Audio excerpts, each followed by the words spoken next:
오늘 주신 하나님의 말씀 신약성경 디모데후서 3장 12절에서 15절까지의 말씀입니다. 계시의 말씀을 읽을 때 하나님의 음성을 들으시기 바랍니다. 무릇 그리스도 예수 안에서 경건하게 살고자 하는 자는 박해를 받으리라. 악한 사람들과 속이는 자들은 더욱 악하여져서 속이기도 하고 속기도 하나니, 그러나 너는 배우고 확신한 일에 거하라. 너는 네가 누구에게서 배운 것을 알며 또 어려서부터 성경을 알았나니, 성경은 능히 너로 하여금 그리스도 예수 안에 있는 믿음으로 말미암아 구원에 이르는 지혜가 있게 하느니라. 아멘. 말세의 성도라는 제목으로 말씀을 드립니다. 기독교에서는 항상 말세라고 그랬어요. 말세가 따로 있는 게 아니죠. 지금 우리가 살고 있는 이 시대가 말세다. 여러분 이번 생으로 끝나잖아요. 그러니까 여러분의 생애 말세입니다.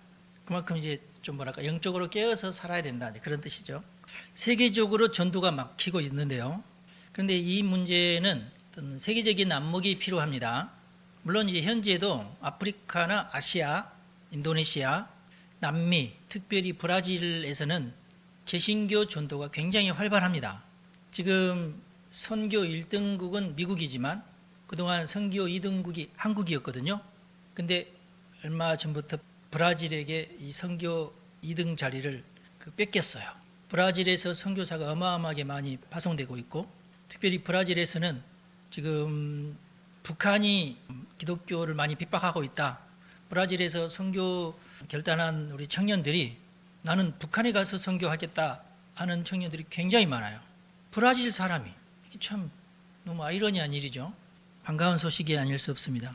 그러나 전통적 개신교 국가였던 유럽, 미국, 한국은 오히려 줄어들고 있는 현상입니다.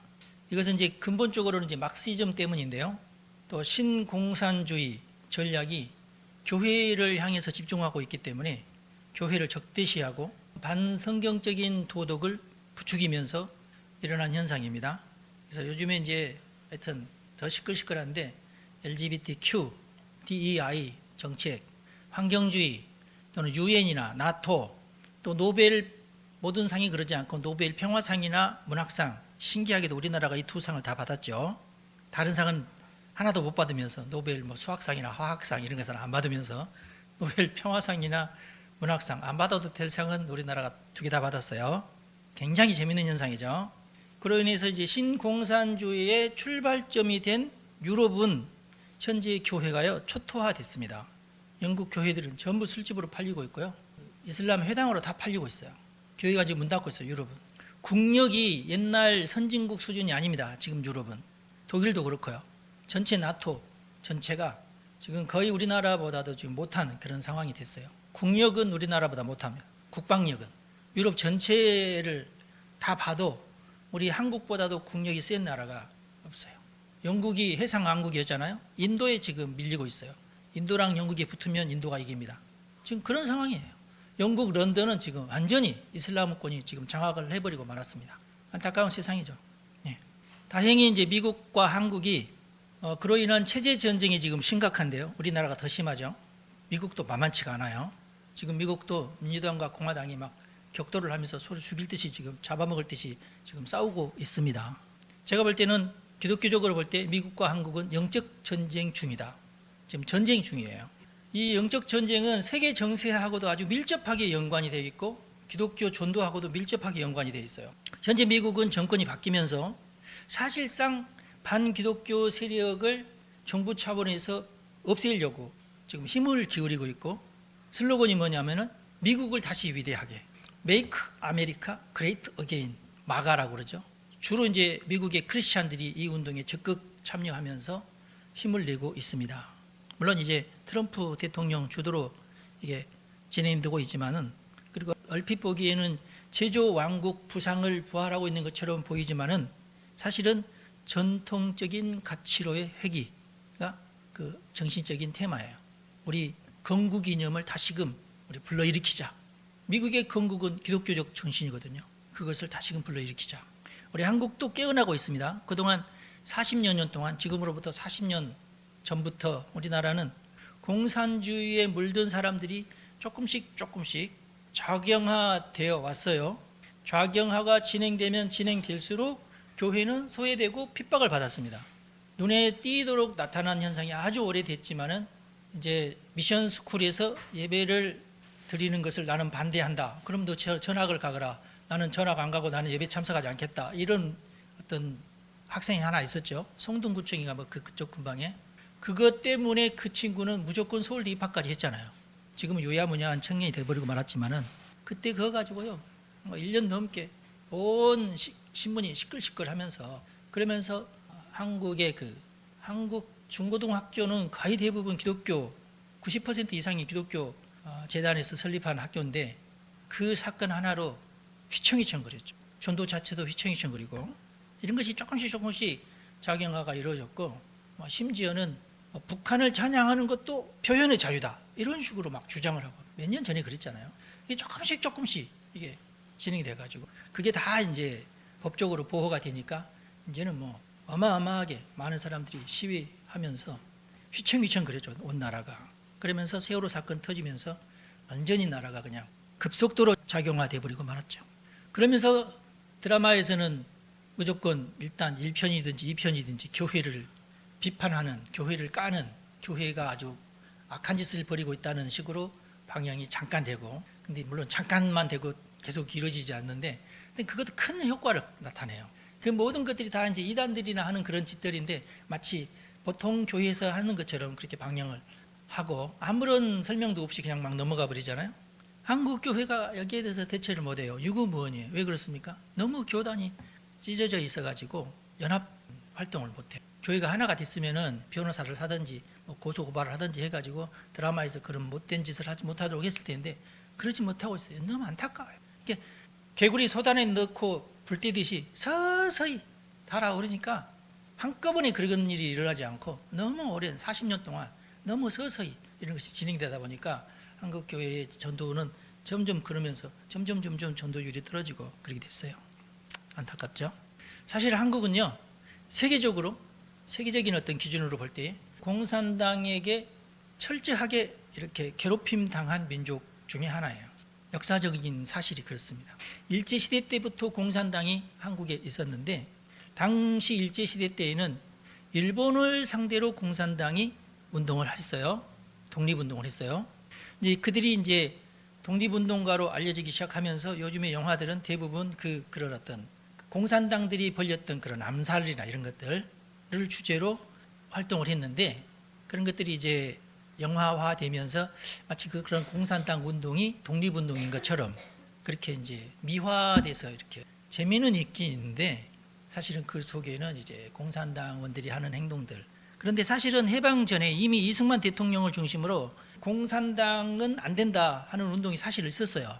특별히 하와이에서는 그게 아주 심했는데 하와이에서도 이제 독립운동 한답시고 공산당들이 설치되고 근데 이승만 대통령은 그때도 이건 공산당은 아니야. 독립운동은 쟤들과 하면 안 돼 하면서 굉장히 그 대립이 심했거든요. 서로 총질까지 하고 그랬어요. 그 정도로 하와이에서는 이승만 대통령 때부터 그때는 대통령이 이제 임시정부의 초대 대통령이 있긴 했지만은 그렇게 심하게 싸웠어요. 그럼 이승만 대통령은 왜 이렇게 공산당을 싫어했느냐?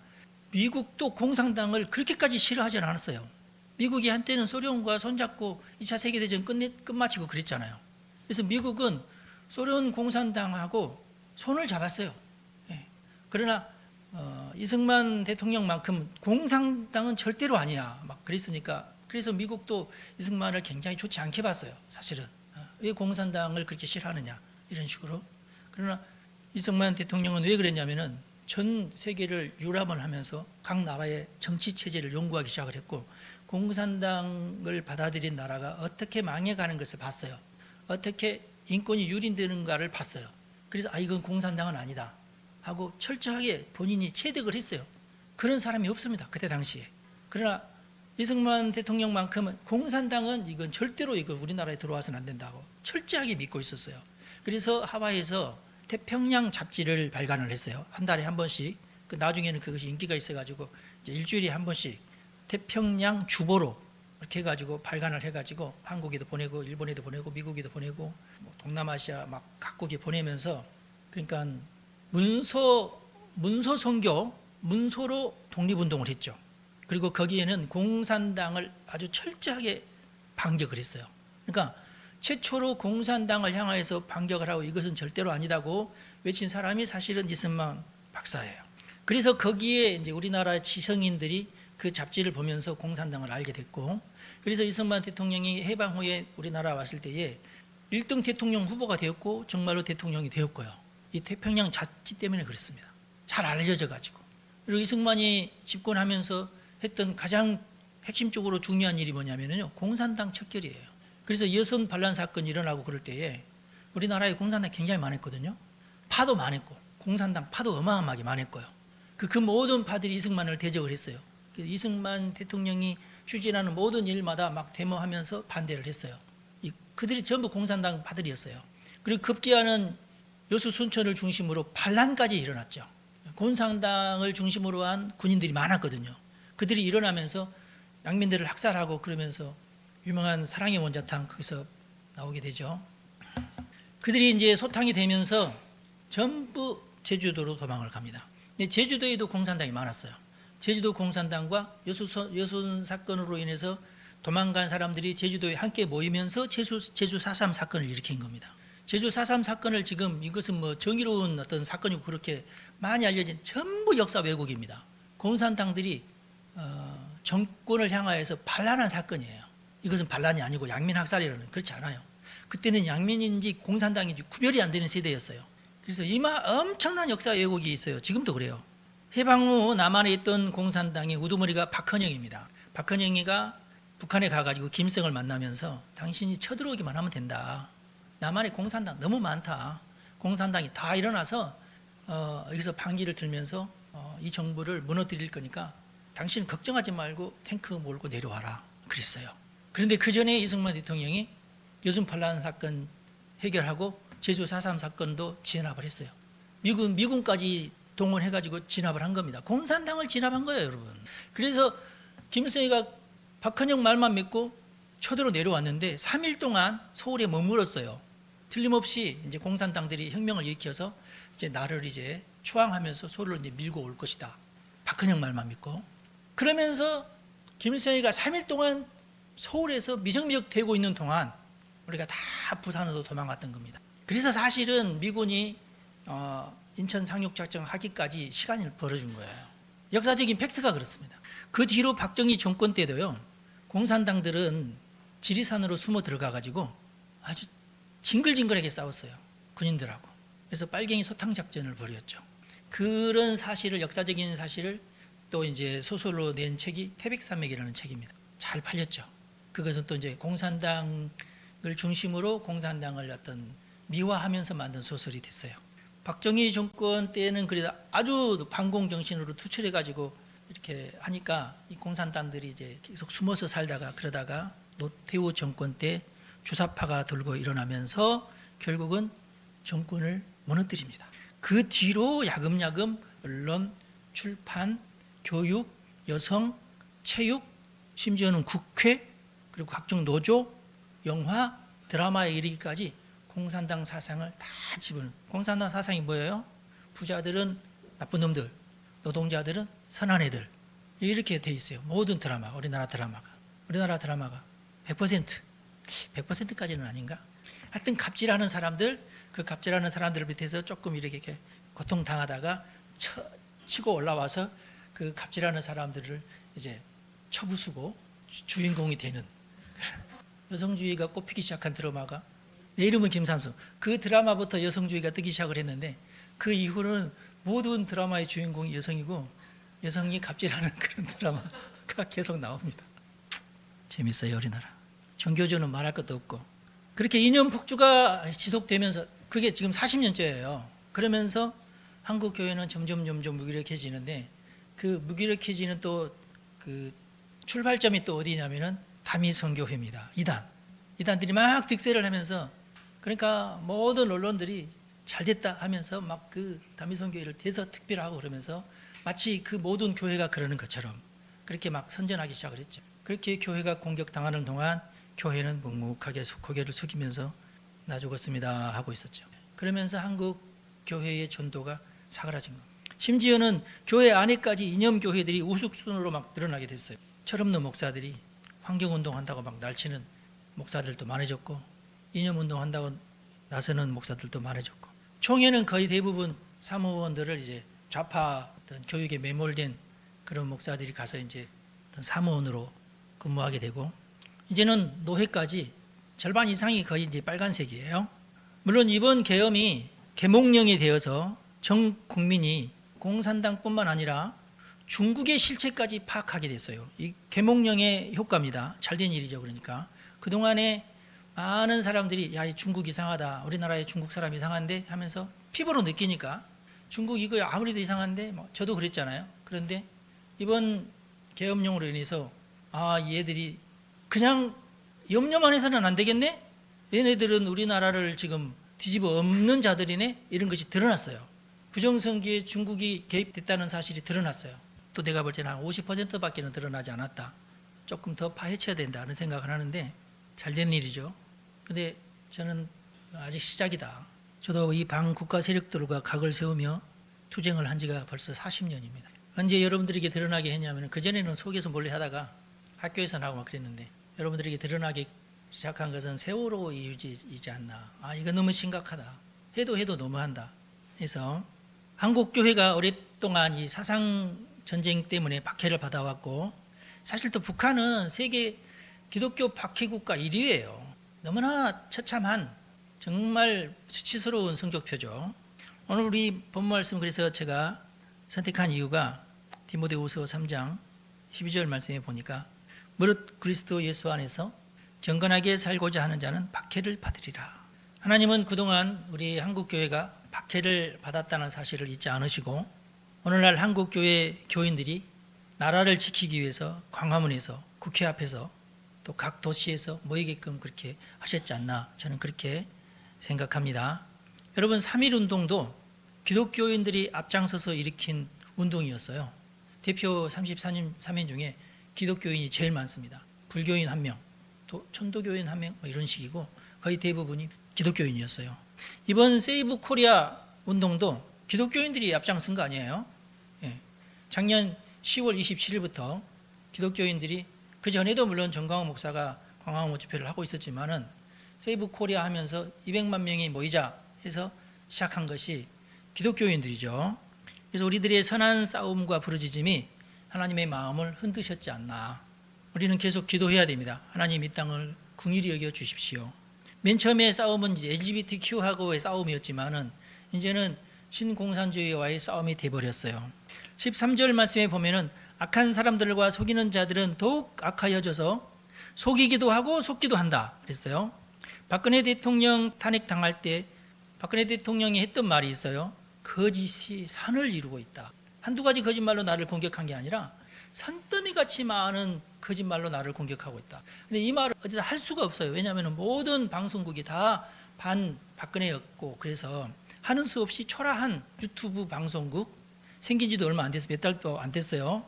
펜앤마이크라고, 원래는 정규제 TV였는데 은퇴한, 어떤 매일경제에서 은퇴를 했나? 은퇴한 신문 사설을 집필하는 사람이었어요. 정규제라고. 그분이 이제 그동안 계속 이제 우파 방송을 하면서 정규제 TV라고 구독자 몇 명 안 데리고 이렇게 하다가 MBC에서 퇴사당한 9시 뉴스 앵커가 있어서 두 사람이 힘을 합하면서 우리가 그러면은 유튜브 방송을 시작합시다 하면서 만들어낸 방송이 펜앤마이크예요. 근데 박근혜 대통령이 보니까 그래도 방송인이 있고 제대로 잘 방송해주는 유튜버는 그래도 펜앤마이크밖에 없구나. 당신은 그랬으니까. 그때는 김호준도 있고 막 다 있었는데 우파 방송에서 제대로 된 방송국은 그 방송밖에 없어가지고 글이 출연을 하죠. 거의 극소수밖에 보지 않는 그런 방송인데 박근혜 대통령이 거기 출연을 해서 자신의 심해를 얘기합니다. 사실은 이렇다. 그러나 세상에 미치는 영향은 미미했죠. 지금도 뭐 그렇지만 그때 당시엔 더 심했고, 공영방송 대놓고 박근혜 대통령 악마화했기 때문에 광장에서는 어린이들이 박근혜 대통령 그려진 공을 차고 노는 그런 정도였으니까 박근혜 대통령은 당시에 악마화돼 있었죠. 모든 신문이든지 모든 방송이든지 다 그랬으니까 단어 하나까지 악의적인 어떤 단어를 선택을 해서 정부를 비판하고 거짓말을 해놓고도 아니면 말고식으로 그렇게 막무가내로 막 성출을 하고 막 그랬죠. 근데 요즘도 이건 또 마찬가지인 것 같아요. 여전히 심지어 거짓말을 짜고 입을 또 서로 맞추는 다 드러나 버리고 말았습니다만은 다행스러운 것은 이제는 국민들이 깨어나고 있어요. 국민들이 깨어나니까 이제 거짓말도 이제 들통이 나고 그러는 상황입니다. 여기에는 제가 볼 때 유튜브가 큰 역할을 감당했다. 가장 큰 역할을 감당한 유튜버는 안타깝게도 미국 여자 유튜버예요.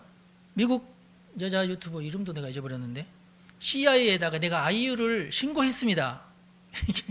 그가 한 번 방송했다고. 그 구독자도 많지 않아요. 근데 아마 그 남편이 정보기관 쪽에 있지 않나 나는 그렇게 이제 짐작을 하는데 그렇지 않으면은 이 양반이 그런 보통 평범한 양반이라면은 그런 정보를 모를 건데 이 양반이 굉장히 많은 정보를 알고 있어요. 나중에 쭉 제가 이제 구독을 해서 보면은 자, 그 다음 날부터 아줌마들이 야당 집회 현장에서 모습을 감추기 시작했습니다. 놀랍죠? 예. 그 전날만 해도 이 양반이 이런 방송하기 전날만 해도 어마어마하게 많은 사람들이 탄핵 찬성 집회에 모였거든요.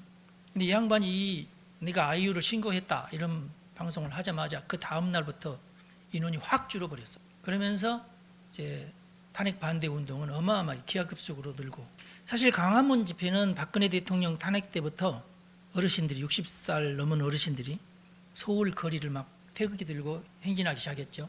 태극기만 든 게 아니라 성조기까지 들었어요.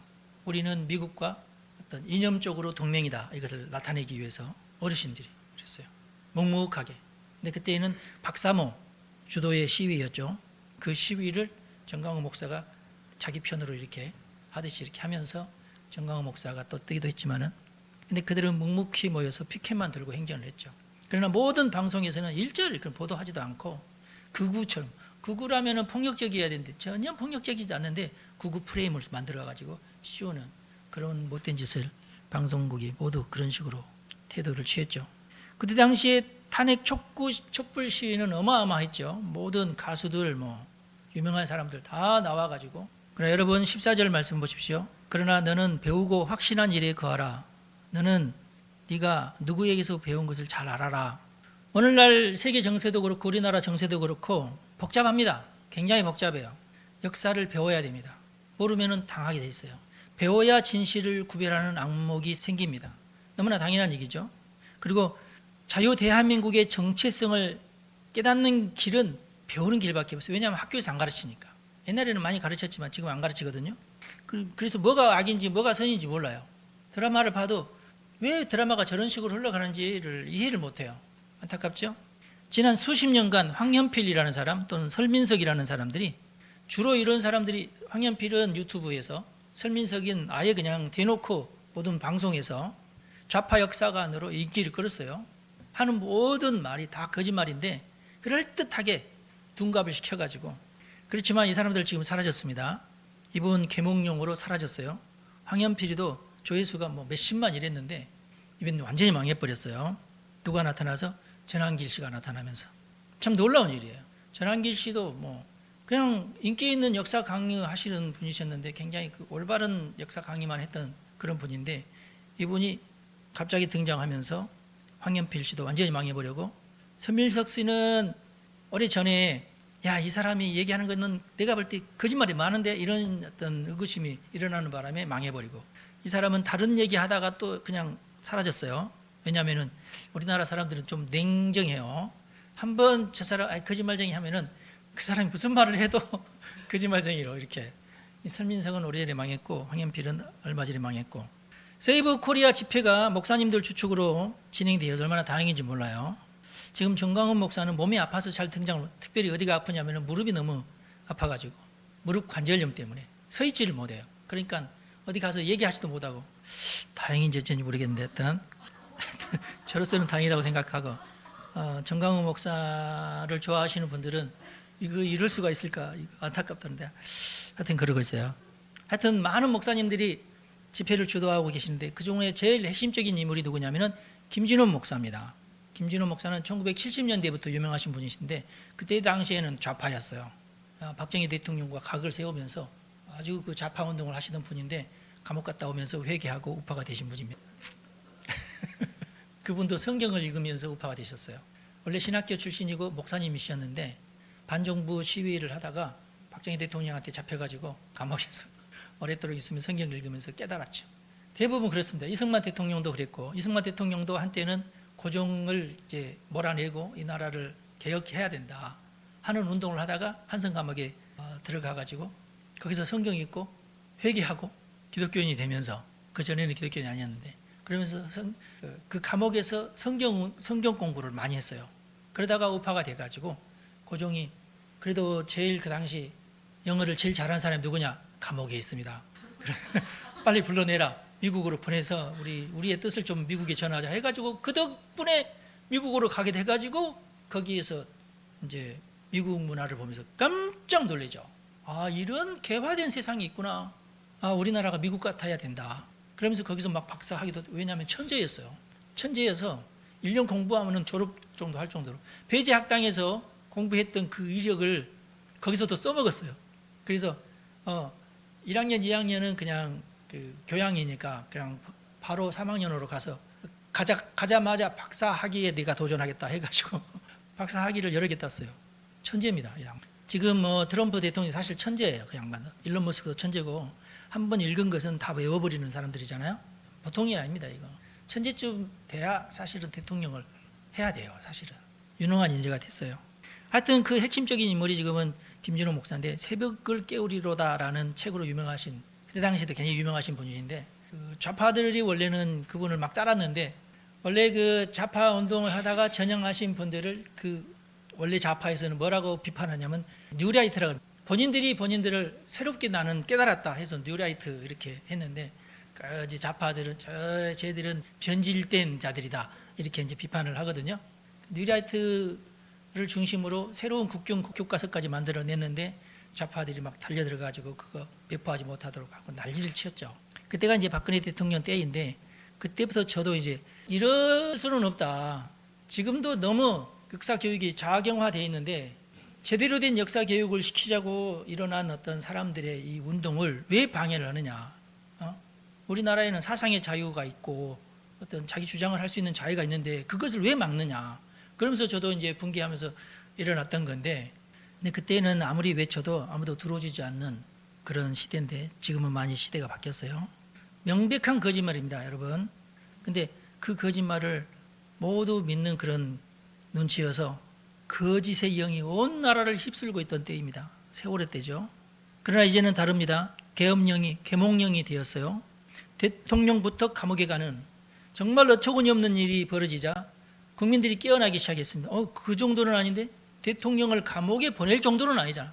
박근혜 대통령 때는 그래도 청와대에 있었죠. 감옥에 집어넣지는 않았잖아요. 그런데 이번에는 기어코 감옥에 집어넣으려고 하고 정말 감옥에 집어넣어버렸잖아요. 그러니까 국민들이 깨어나죠. 저 정도는 아니지 않나? 그리고 대통령이 어떻게 내란을 한다는 말이지. 대통령이 내란을 하는 게 아니라 반국가 세력이 내란을 일으키는 거지. 어떻게 왕이 내란자가 될 수 있나요? 말도 안 되는 그런 논리잖아요. 그런데 내란범으로, 그러니까 내란범으로 모은 사람이 내란범입니다. 그렇게 보면 딱 맞아요. 국민들이 한 번은 속지만 두 번은 속지 않는다. 사람들이 깨어나기 시작을 했고, 그동안 좌파 시위는 허구한 날 도조들 시위를 하면서, 시위를 통해서 용돈도 벌고 시위하면서 술도 마시고 시위하면서 못된 짓은 다 했어요.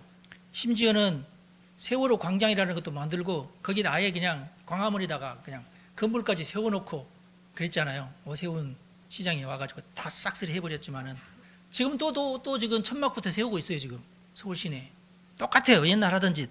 생업 때문에 무관심했던 사람들, 공무원 시험 준비하느라 무관심했던 청년들이 깨어나고 있습니다. 봤더니 공무원 별거 아니구나. 그러면서 이제 나 공무원 안 돼. 한 청년들이 막 일어나시. 왜냐하면 할 일 없으니까. 지난해 10월 27일 악법 저지를 위한 200만 연합예배가 성공리에 개최가 되면서 한국교회가 탄력을 받기 시작. 물론 모든 한국교회는 아니지만은 사회적 이슈에 무관심했던 청년들이 깨어나기 시작했고, 어마어마한 사람들이 광장에 나와서 외치기 시작을 했습니다. 참으로 바람직한 모습이 아닌가 싶어요. 또 특별히 한국교회가 앞장서고 있어요. 모든 모임에 예배를 먼저 하고 지금 시작하고 있어요. 드디어 저희 모교인 장신대에서도 학생들이 일어나고 있습니다. 그동안 장신대는 굉장히 자경화되어 있어서 좌파들이 판치는 학교였는데, 지금 우파들이 시위를 하려니까 교수들이 학교 내에서는 안 된다. 그래서 할 수 없이 학교 밖에서 교문에서 지금 시위를 하고 있어요. 장신대 교수의 98%가 작용화된 교수들입니다. 우파 교수는 딱 2명밖에 없어요. 우리 교회는 2023년부터 빌드업 코리아를 하면서 계몽운동에 함께 동참하고 있는 건 다 아시죠? 좌파들은요, 거짓말을 얼마나 열심히 만들어내는지 모릅니다. 그 열정에 감탄할 지경인데 거짓말을 하는 것이 더 어렵습니다, 여러분. 왜냐하면 상상력을 어마어마하게 막 동원을 해야 거짓말도 함부로 하면 안 되잖아요.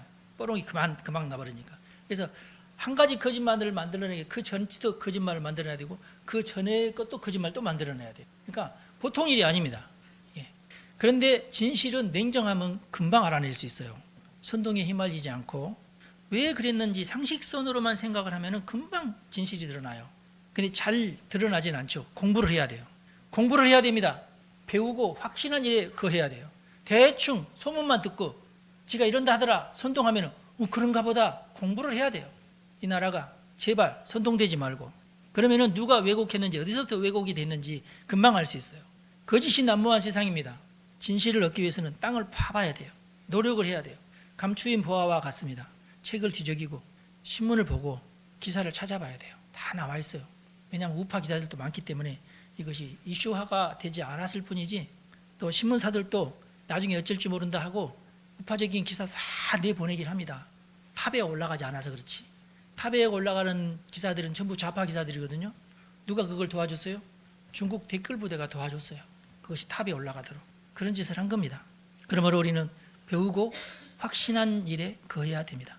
카더라 통신 절대 믿지 말아야 됩니다. 스스로 검색을 해보고 진위를 살펴야 됩니다. 김계리 윤석열 대통령 변호사가 사실 기반의 변호를 하였죠. 어떤 변호사도 하지 못하는, 남자들은 왜 그렇게 바보 같은지 몰라. 김계리라는 젊은 변호사가 정말 놀라운 일을 했어요.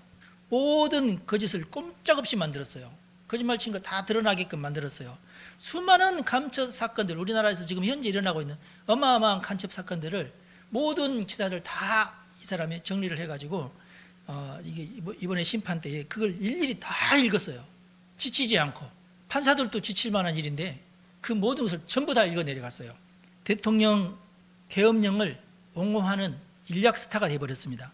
거짓은 진실을 이길 수 없지만 진실은 파내야지만 세상에 나오는 겁니다. 김계리 변호사가 25일 대통령 탄핵 심판 최종 변론에서 한 말이 있어요.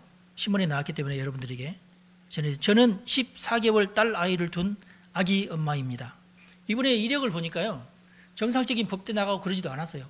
예, 그냥 검정고시 출신에다가 이렇게 저렇게 해서 변호사가 된 겁니다. 물론 경력도 화려하긴 한데 정말 똑똑해요. 계엄 당일 퇴근 후에 소파에 누워 있다가 계엄 선포를 보고 바로 담화문 내용을 확인했습니다. 저는 임신과 출산, 육아를 하느라 몰랐던 민주당의 폐악을 확인하고 아이와 함께 하려고 비워둔 시간을 나누어 이 사건에 뛰어들게 되었습니다. 저는 계몽되었습니다. 이렇게 주장을 했어요. 스스로가 나는 계몽되었다. 그전에는 몰랐다. 계엄령이 아닌 계몽령이라는 주장은 구구 유튜버라고 알려진 사람들에 의해서 나왔어요.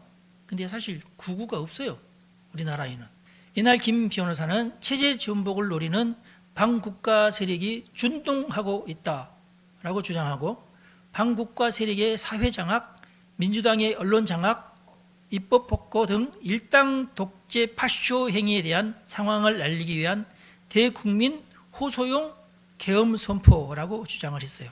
그 말이 얼마나 셌는지 윤석열 대통령도 그 정도까지는 얘기하지 말고 이렇게 말릴 정도로 아주 고압적인 태도로 화제를 모았어요. 허프포스트 코리아라는 인터넷 매체에서 이렇게 보도한 것을 제가 여러분들에게 읽어드렸어요. 저도 잠깐 그 내용을 봤는데 너무 많은 내용이어서 피곤해가지고 저도 이제 그만 보고 그랬는데 이 신문이 이렇게 짤막하게 요약을 해서 여러분들에게 읽어드렸습니다. 또 너는 어려서부터 성경을 알았나니 성경은 능히 너로 하여금 그리스도 예수 안에 있는 믿음으로 말미암아 구원에 이르는 지혜가 있게 하느니라 라고 기록하고 있습니다. 성경은 유일무이한 진리의 보고이고 인류유산 가운데 성경만큼 가치 있는 유산은 없다고 저는 믿습니다. 우리 교회가 매주 찬양 예배를 통해서 성경을 연구하는 이유가 바로 여기에 있습니다. 사실 이게 이제 오래된 유대 전통이기도 하지만 우리가 안식일에 꼭 해야 되고 유대인들이 그렇게 했고 지금 교회에서도 주로 해야 되는 게 뭐냐면 예배를 드리려고 하는 게 아니라 찬양 예배 시간만큼은 성경의 진리를 탐구하는 시간이 돼야 돼요. 그게 옳습니다. 그게 주일에 해야 될 가장 정확한 일이에요. 많은 교회들이 이렇게 하지 않는데 사실은 그게 우리 어떤 성경의 전통이다. 오직 성경만이 우리를 진리로 인도합니다.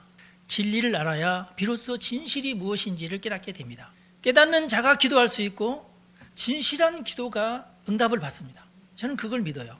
어떻게 보면 우리가 이번 기회가 자유 대한민국으로서는 마지막 기회일지 몰라요. 만약 잘못되면 이 나라는 유혈 사태가 일어날지 모릅니다. 수많은 기독 청년들이 거리로 나서고 있습니다. 심지어 요즘에는 고등학생들도 연단에 오르고 있는데요. 제가 볼 때 그들이 굉장히 똑똑해요. 그래서 배움이 굉장히 빨라요. 김계리 변호사도 금방 깨달았잖아요. 한 달밖에 안 지났지만은 모든 사태를 다 파악하고 나라를 구하겠다는 신념으로 광장에 나서고 있어요. 고등학생이 하는 말을 제가 들어보니까 우리는 가만히 있을 수가 없다. 만약에 내가 커서 내가 그때에 내가 가만히 있었구나라고 알려질까봐 부끄러워서 나왔다. 이렇게 얘기하고 있어요. 고등학생들이 지금. 제가 그걸 보면서 야, 그동안 수십 년 동안 지속되었던 좌파의 교육이 무산으로 돌아가는 순간이구나. 저로서는 기뻤어요. 아주. 누가 뭐 부추긴 것도 아닌데 자기들 스스로 깨닫고 나왔구나. 이제는 침묵하는 교회가 많은데 침묵하는 교회가 깨어나는 순간이 되었지 않나. 교회가 깨어나면, 한국 교회가 깨어나면 나라는 완전히 뒤바뀌게 될 줄로 믿습니다. 성경에 능한 한국 교회이기 때문에 이런 현상이 급속도로 일어날 것을 기대하고 있습니다. 그래서 우리가 이것을 위해서 기도해야 됩니다. 한국 교회가 깨어나야 돼요. 더 많이 깨어나야 됩니다. 기도하겠습니다. 하나님, 우리나라가 오래도록 영적 전쟁을 하고 있는데 이제부터 본격적으로 영적 전쟁에 돌입하게 되었습니다. 항상 우리를 진리로 인도해 주옵소서. 정의의 편을 들으시는 하나님, 오늘날 우리의 위기는 이념의 위기요 신앙의 위기입니다. 이 험산 줄령을 잘 넘어서 승리하는 대한민국 한국교회가 되게 하여 주옵소서. 우리 성도들을 축복합니다. 각자 배우고 확신한 일에 거하게 하여 주시고 진리 안에 바로 서게 하시고 진실된 기도로 하나님 앞에 나아가게 하옵소서. 우리 성도들의 간절한 기도를 들어주시고 이 나라가 하나님의 나라요 자유 대한민국이며 기독교 국가가 되게 해 주시고 정의가 강물처럼 흐르게 하시고 진리가 산맥을 따라 뻗어나가게 하여 주옵소서. 우리 주 예수님의 이름으로 기도합니다. 아멘. 여러분 축복합니다.